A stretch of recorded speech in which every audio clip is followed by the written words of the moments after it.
Hello friends, मी जया आणि मी जाते आहे माझा एक खास ब्लॉग शूट करण्यासाठी तुमच्या सगळ्यांसाठी। स्वयंभू महादेव अंत्री येथे आम्ही हा ब्लॉग शूट करणार आहोत आणि स्पेशली तिथे काय काय आहे म्हणजे एक सुंदरसं स्वयंभू महादेवाचं मंदिर आहे, पण त्यासोबतच मनोरंजक आणि बघण्यासारखं प्रेक्षणीय तिथे काय काय आहे हे सगळं आजच्या ब्लॉग मध्ये आम्ही शूट करत आहोत। सध्या मी अकोल्यावरून निघालेली आहे आणि आता आम्ही ऑन द वे आहे अंत्रीच्या, आणि सोबत माझे सगळे फ्रेंड्स आहे, आमची पूर्ण शूटिंगची टीम आहे। सो आज माझ्यासोबत आहे तेजरूप, तुषार आणि दीपाली, आणि आम्ही सगळेजण मस्त एन्जॉय करत तिथपर्यंत जाणार आहे आणि तुम्हालाही आमचे सगळे अपडेट्स आम्ही आमच्या ब्लॉगच्या माध्यमातून शेअर करणार आहोत। सो गाईज, कुठेही जाऊ नका, कंटिन्यू बघत राहा आजचा हा स्पेशल ब्लॉग।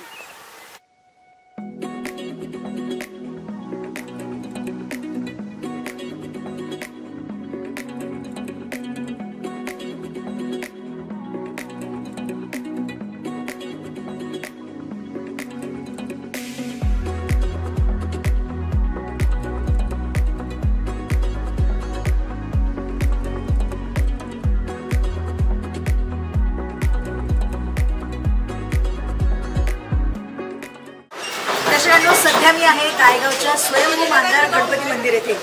अकोल्यावरून आम्ही निघालेलो होतो स्वयंभू महादेवाच्या दर्शनासाठी, पण दर्शनाला जाण्यापूर्वी जसं आपण प्रत्येक कार्याची सुरुवात आहे गणेशाने केली जाते, तसंच आम्ही सुद्धा गायगावला थांबलेलो आहे। कारण अकोल्यावरून गायगाव येत असताना रस्ता अत्यंत खराब आहे, त्यामुळे तुम्ही भगत मार्गे जर आलात तर तुम्हाला चांगला रस्ता मिळेल आणि तुम्ही लवकरात लवकर पोहोचू शकाल। आणि इथलं फक्त आणि फक्त 15 किलोमीटर अंतरावरती अंत्री हे गाव आहे, जिथलं लोकेशन आज आम्ही तुम्हाला दाखवणार आहोत।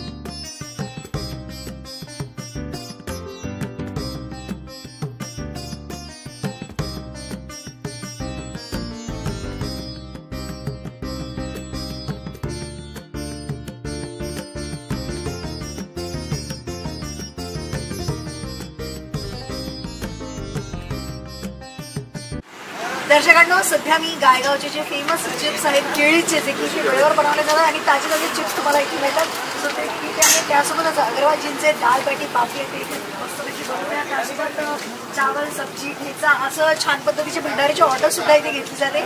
सो हे स्पेशल चिप्स मी यांच्याकडे केळीचे चिप्स आहेत हे, आणि इथे ताजे ताजे बनवले जातात।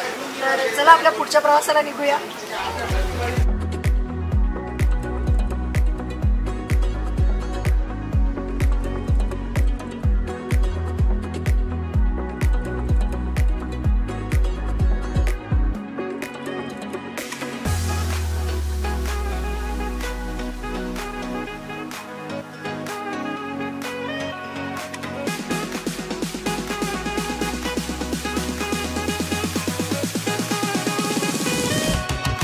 हे you guys, this is Jaya आणि आता मी पोहोचलेली आहे अंत्री येथे।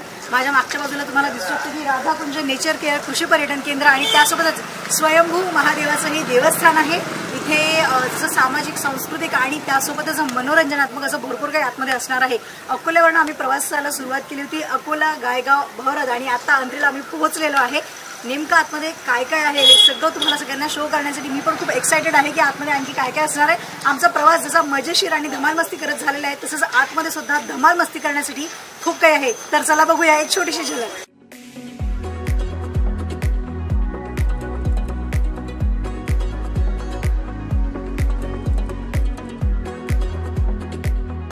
तर दर्शकांनो, सध्या मी राधाकुंज कृषी पर्यटन नेचर केअर सेंटरच्या आतमध्ये आलेली आहे आणि इथे आता तिकीट घेण्यावरती खूप गर्दी दिसते आहे, लोकांची प्रचंड वर्दळ इथे सुरू आहे।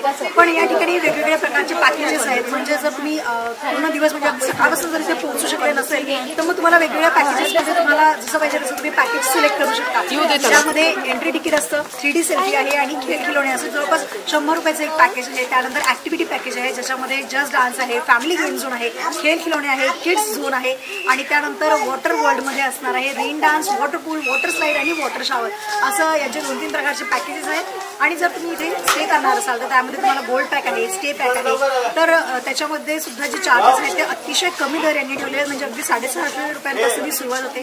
लहान मुलांचे दर त्याहीपेक्षा कमी आहेत। आणि फोटोशूटसाठी जर तुम्हाला इथे यायचं असेल, मग तुम्हाला प्री वेडिंग शूट करायचं असेल, पोस्ट वेडिंग शूट करायचं असेल, किंवा मग बर्थडे पार्टीज आहे, त्यानंतर आपण जसं सांजेचे कार्यक्रम, असं सगळी व्यवस्था ह्या ठिकाणी केलेली आहे। आणि सकाळी 10 पासून इथे सुरुवात होते, तर संध्याकाळी जवळपास 6-7 वाजेपर्यंत हे सगळं सुरू असतं। आणि त्यामध्ये तुमचं सकाळचा ब्रेकफास्ट असेल, लंच असेल, चहा, कॉफी, रिफ्रेशमेंट असं सगळी व्यवस्था ह्या राधाकुंजमध्ये केलेली आहे। तर आता मी आतमध्ये एंट्री करते आहे आणि तुम्हाला तुम्हाला सुद्धा आजच्या या स्पेशल ब्लॉगमध्ये खूप काही स्पेशल दाखवणार आहे. तर चला बघूयात.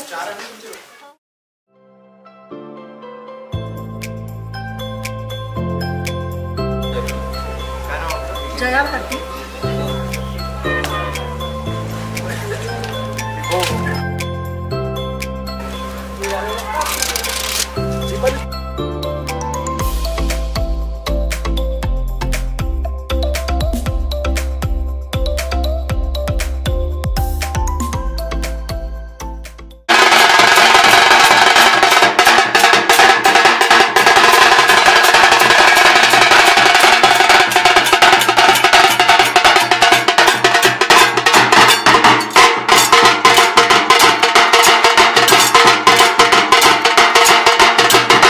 सध्या मी राधाकुंज आणि स्वयंभू महादेवच्या देवस्थानाला आतमध्ये आलेली आहे. पण मी थोडीशी कन्फ्यूज आहे. इथे 2-3 प्रकारचे रस्ते दिसत आहेत. नेमकं कोणत्या ठिकाणी जायचं. तर मला गाईड करण्यासाठी सध्या माझ्यासोबत आहेत इथले मॅनेजर सागरजी जिंगरे सर. सर तुमचं स्वागत आहे. आणि सगळ्यात महत्त्वाचं म्हणजे मला जाणून घ्यायचं की नेमकं इथे आजूबाजूला हा पूर्ण जो परिसर आहे ह्याविषयी काय सांगेल. इथे काय काय स्पॉट्स आहेत. हां आपल्याकडे मॅम 3 स्पॉट आहेत. या साईडला जे दिसते स्वयंभू मंदिर आहे त्याचा आणि दुसरा स्पॉट आहे समोर ते रॉयल वेडिंग रिसॉर्ट आहे तिथं लग्नाचा. आणि हा जो पूर्ण एरिया आहे आपल्या आजूबाजूला जिथं आपण सध्या उभा आहे हा पूर्ण राधाकुंज एरिया आहे. राधाकुंज नेचरचे कृषी पर्यटन केंद्र होते. आणि याची एंट्री फी इथून चालू होऊन जाते. एंट्री फी याची 100 रुपये एंट्री फी आहे. आणि त्यामध्ये पूर्ण एरिया आपण पाहू शकतो. जसं हे अंगण आहे त्या बाजूला डान्स रूम आहे बाजूला गेम झोन आहे फॅमिली गेम झोन आहे वॉटर वर्ल्ड आहे जसे वेगवेगळ्या पॅकेजमध्ये. आणि पूर्ण ॲक्टिव्हिटी याच्या बाजूला आहे. इथं गार्डन आहे शाहीभोज आहे बाजूला. शाहीभोज म्हणून इकडे आपण जाऊच आता शाहीभोजला नंतर तिथे घेऊ शकतो. आणि इथल्या सगळे लोकेशन दाखवण्यासाठी आणि प्रत्येक स्पॉटची विशेषता सांगण्यासाठी सागर सर आपल्यासोबत असणार आहेत. तेव्हा चला वाट कसली बघते आपण जाऊयात आता राधाकुंज नेचर केअर सेंटरकडे.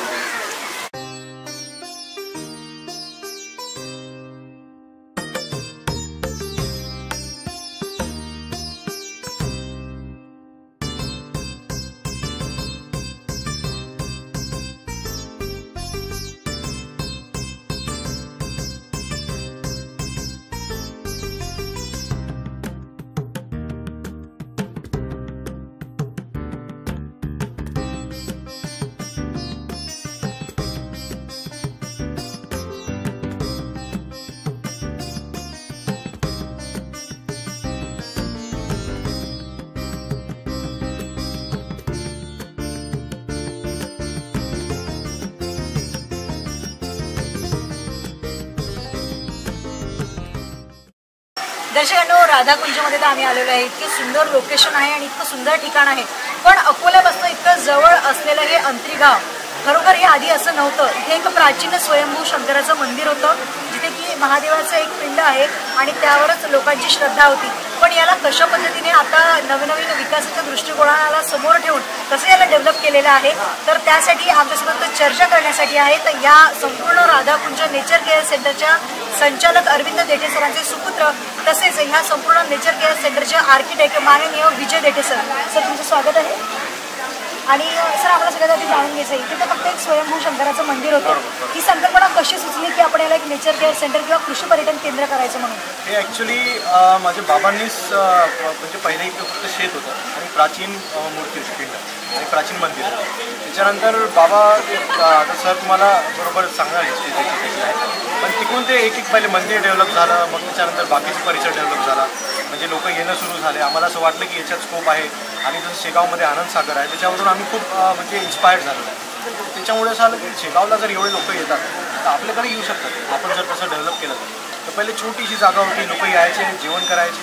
आम्हाला वाटलं चला एक डेव्हलप तर हे स्टेज वाईज डेव्हलप झालेलं आहे. म्हणजे ॲज अ आर्किटेक्ट पण मी असं जो विचार केला आहे की पहिले मंदिराचा एरिया डेव्हलप केला त्याच्यानंतर मंदिरासाठी लोक येतात मग त्यांना जेवण पाहिजे मग जेवणासाठी डेव्हलप केलं. त्याच्यानंतर एक परिसर आला आहे मग त्यानंतर मंगल कार्यालय ॲड केला आपण अजून ॲक्टिव्हिटीज ॲड केले. ॲक्टिव्हिटीज आहे डान्स फ्लोर आहे आपले फॅमिली गेम झोन आहे. हे सगळे वस्तू आपण एक डेव्हलप केलं अजूनही डेव्हलपमेंट सुरूच आहे. बिलकुल. पण जसं साधारणतः एखादी शाळा जरी म्हटली तर कसं असतं ना की समर वॅकेशन विंटर सीझन असं प्रत्येक प्रकारच्या ॲक्टिव्हिटी असतात. तर नेमकं आपल्याकडे राधाकुंजमध्ये किंवा या कृषी पर्यटन केंद्रामध्ये सीझनल काय काय ॲक्टिव्हिटी होतात. सीझनल आपण तुम्ही जे प्रश्न एकदम बरोबर केला आहे. आपल्या इकडे कोणताही व्यक्ती पहिले आलेला दुसऱ्यांदा किंवा चौथ्यांदा येतेच त्याचं एकच कारण आहे की दर सीझनला आपण त्यांना वेगळे ऑफर देतो. जेव्हा काही फेस्टिवल्स असले तर आपण त्याचे डेकोरेशन्स करतो, वेगळे डेकोरेशन त्यांना कॉम्प्लिमेंटरी वस्तू खूप देतो. तर ते त्यांना खूप आवडते, बार येतात, ते फोटो पाठवतात, एकामेकाला व्हिडिओ कॉल करतात. त्याच्यामुळे जसं समजा आता समरमध्ये स्टेसाठी लोक येतात, रियुनियन पार्टीज होतात, आपले ॲनिव्हर्सरी पार्टीज होतात, ऑफिस पार्टीज होतात. त्याच्यामुळे लोक येतात, 10 लोक 20 लोक एका फॅमिलीमध्ये येतात, सगळे फिरायला येतात, जेवण करतात, सकाळपासून संध्याकाळपर्यंत फुल बिझी राहतात आणि फुल येतात. सर आता हे तर एवढं सुंदर बनवलेलं आहे म्हणजे अगदी पूर्ण दिवस कमी पडेल सगळं फिरायचं तर. पण याच्यात आणखी येत्या काळामध्ये तुम्ही काही नवीन चेंजेस आणखी करू इच्छिता का? हो बिलकुल, सध्या चेंजेस चालूच आहे. जसं डिसेंबर 31 पासून आपण वॉटर पूल आणि वॉटर स्लाइड्स असे ॲक्टिव्हिटीज सुरू केले. तर रेन डान्स आहे, वॉटर ॲक्टिव्हिटीज आहे, आता बोटिंग पण ॲड करणार आहे. आणि जसं आनंद सागरमध्ये जर तुम्ही पाहिलं असेल तर मोठे मोठे खिलोणे होते, तसेच खिलोणे आपण आपल्या इकडे लावले आहे. ते आता सध्या डेव्हलपमेंट प्रोसेसमध्ये आहे, पण ते 1-2 महिन्यात चालू होईल. Okay, thank you so much sir आमच्यासोबत एवढी छान चर्चा केली त्यासाठी. तर हे होते विजयजी देठे आणि यासोबतच ह्या नेचर केअर सेंटरमध्ये आपण जाणार आहोत. खूप सगळे सेल्फी पॉईंट्स आहेत म्हणजे तुमच्यासोबत चर्चा करण्याच्या नादात मला एक पण सेल्फी घेता आलेली आहे. सो गाईज आता मी थोडासा ब्रेक घेऊन सगळ्या सेल्फीज घेणार आहे आणि शाही भोजनाकडे सुद्धा आपण जाणार आहोत.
दर्शकांनो, सध्या मी आलेली आहे राधाकुंज ह्या कृषी पर्यटन केंद्राच्या, जिथे संपूर्ण जेवणाची व्यवस्था केली जाते अशा ह्या जेवणाच्या सभागृहामध्ये. आणि इथे 2 प्रकारची व्यवस्था केलेली आहे. एक आहे भारतीय बैठक पद्धत, की तुम्ही छानपैकी मांडी घालून ताट समोर घेऊन जेवण करू शकता. आणि दुसरी आहे जसं आपण टेबल आणि चेअरवरती बसून जेवू शकतो अशा पद्धतीची सुद्धा व्यवस्था आहे. त्यासोबतच इथलं जे वातावरण आहे, इथलं जे संपूर्ण इंटेरियर आहे हे खूप वेगळ्या पद्धतीचं यांनी केलेले आहे. आणि त्यासोबतच संपूर्ण वातावरण हे वातानुकूलित आहे. त्यासोबतच जेवणाचा आनंद द्विगुणित करण्यासाठी इथे बासरी वादनाचा सुद्धा कार्यक्रम असतो. म्हणजे ज्यावेळेला तुमचं जेवण सुरू असतं त्यावेळेला एक बासरी वादक आपल्या बासरीच्या सुमधुर धुनेने तुमचं जे संपूर्ण जेवणाचा आनंद आहे तो आणखी वाढवतात आणि एक वेगळा अनुभव तुम्हाला इथे अनुभवायला मिळणार आहे. तेव्हा राधाकुंजमध्ये आल्यानंतर इथल्या शाही भोजनाचा आनंद नक्की घ्या.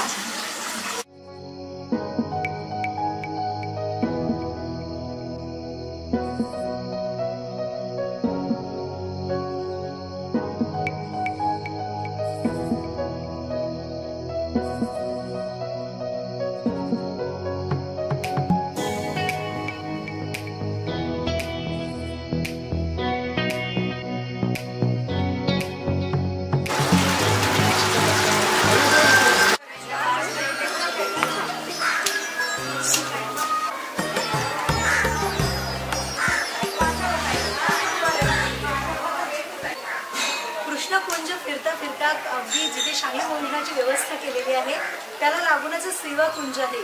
इथे छानपैकी हट सारखी पद्धत बनवलेली आहे, ज्याच्यामुळे तुम्ही सगळे परिवारासह इथे बसू शकता, आराम करू शकता. आणि त्यासोबतच जर तुम्ही इथे लग्न समारंभाचा विचार करत असाल तर जसं हळदीचा कार्यक्रम तुम्ही ह्या स्पॉटवरती करू शकता.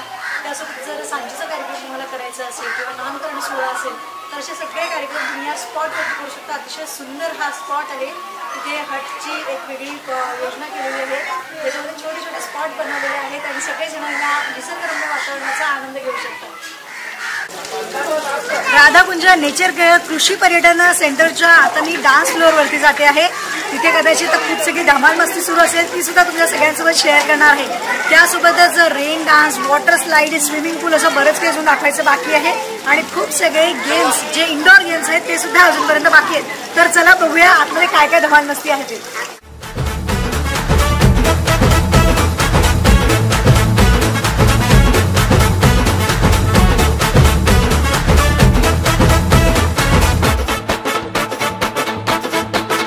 आता उत्तावीळ झालो गुडघा बाशिंग बांधलं तुझ्या नावाचं मी निशल टॅटून गोंधलं.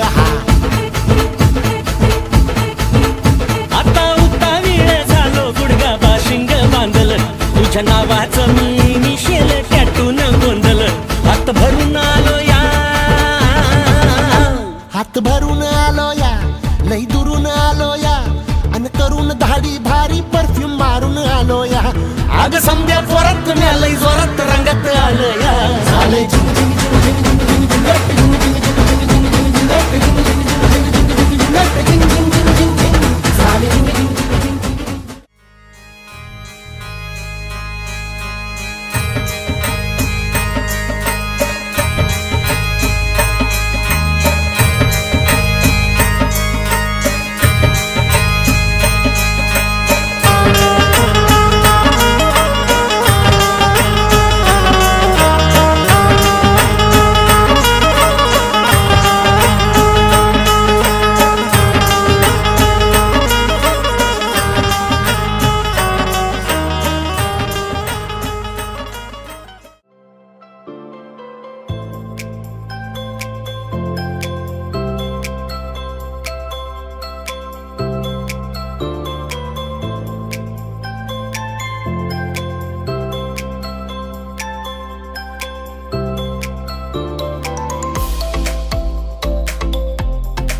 राधा नेचर केअर कृषी पर्यटन या परिसरामधल्या सध्या वाड्याच्या ठिकाणी आलेले आहे.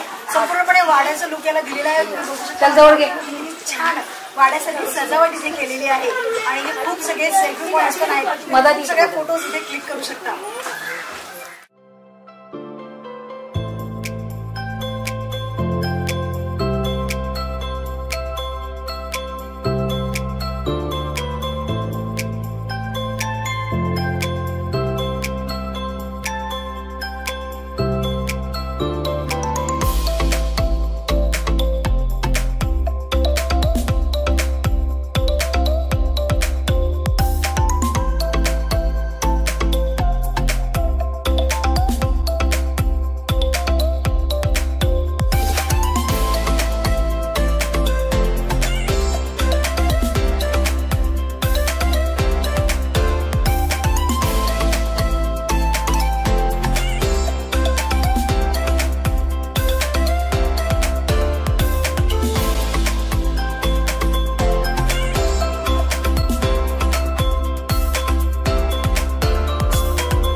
राधाकुंजच्या वृंदावनाच्या परिसरामध्ये मी आलेली आहे आणि अगदी नावाप्रमाणेच वृंदावनाचं स्वरूप याला आहे. सुंदर सुंदर रंग इथे दिलेले आहेत ह्या पूर्ण एरियाला आणि त्या रंगांमुळे आपल्याला सुद्धा अतिशय छान अनुभूती होत असते. आणि इथे बसण्यासाठीची व्यवस्था केलेली आहे, म्हणजे वेगवेगळ्या प्रकारचे लोक जर इथे येत असतील किंवा लग्नाची व्यवस्था केली असेल, मी वरातींना तुम्हाला थांबवायचं असेल तर इथे छान अशी बसण्याची व्यवस्था केलेली आहे. ते छान आराम करू शकतात आणि निसर्गरम्य वातावरणाचा आनंदही घेऊ शकतात. असं हे सुंदरसं वृंदावन.